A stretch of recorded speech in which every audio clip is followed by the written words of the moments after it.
We were called to go to Uganda in September 2017. David Balabiakubo came to Cornerstone, and that night, at the same time, without knowing it, we started planning our trip to Uganda, and it was as clear as day.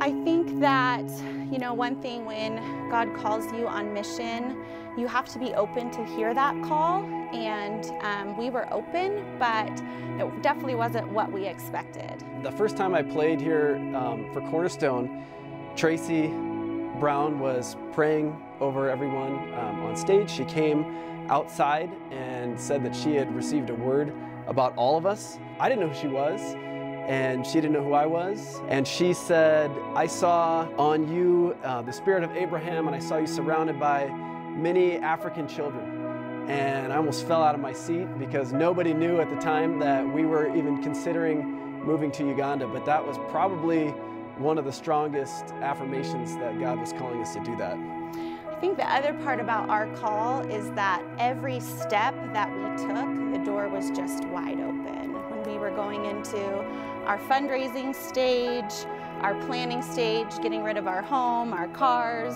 asking for our jobs to be held for us, it was like, since God was calling us, He covered everything. So I think that God calls all of us to life on mission, and we all have different gifts, and He's going to use those gifts if we keep our hands open and allow Him to use those gifts to serve Him and build His kingdom. And that's the joy of the body of Christ, is that we are all different, and our gifts were used in Uganda, and other people's gifts are used in their schools and in their workplaces and in their homes and in their communities, raising up their children and being kind to neighbors. And I just think that's the beauty of Life on Mission, is that God calls us all to life on mission, and because we all have different gifts, that's how we get the work done.